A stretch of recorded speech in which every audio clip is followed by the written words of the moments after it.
So what is a sense of self? I'm Kamara Casson, a support coach with Healthy Sense of Self, and I'm going to do my best to explain to you what it is.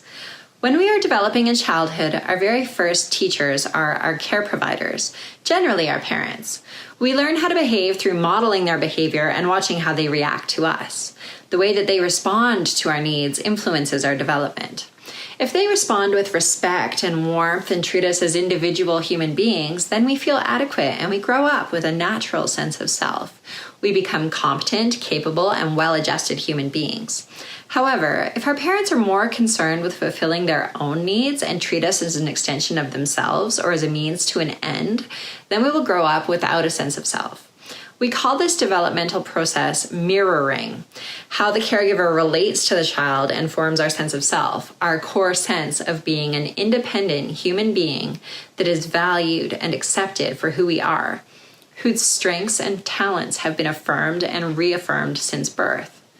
There are many benefits to having a healthy sense of self, and they include things like less anxiety, better overall health, better sleep, less depression, decreased fear of failure, more inner peace, more self-confidence, being comfortable with yourself, having better communication with other people and better relationships, better parenting, better social skills, a sense of your own limitations, boundaries, potential, and talents.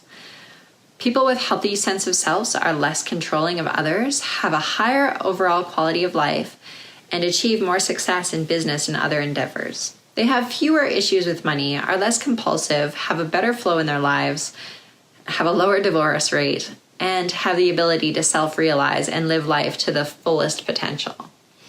So what is a lack of sense of self? Well, if a person does not get what they need during development, then they can grow up with what is called a lack of sense of self. They never developed a natural, ongoing inner knowing that they are a real, independent human being. So how would you know if you lack a sense of self? Here are some of the symptoms. People pleasing. You want to earn approval from others. Because at the core, you feel inadequate. Or you could be an emotional roller coaster, sometimes really good, sometimes really bad. Perhaps you experience insomnia and you have fear that keeps you up all night. Maybe you have anxiety, existential fear, depression, suicidal thoughts, inner turmoil, and a difficulty focusing and making goals in your life. Perhaps you're unreasonably angry when you get upset, have chronic high stress, controlling behavior, maybe you're obsessive compulsive, you can't find inner peace, and you feel like happiness and love are just really far away for you. Maybe you're highly sensitive and have a chronic sense of being a failure. Those are all symptoms of lacking a sense of self. So you can see how important it is to recognize the state of your sense of self. And if you have a lack of sense of self, then it's important to strengthen it. We can show you how.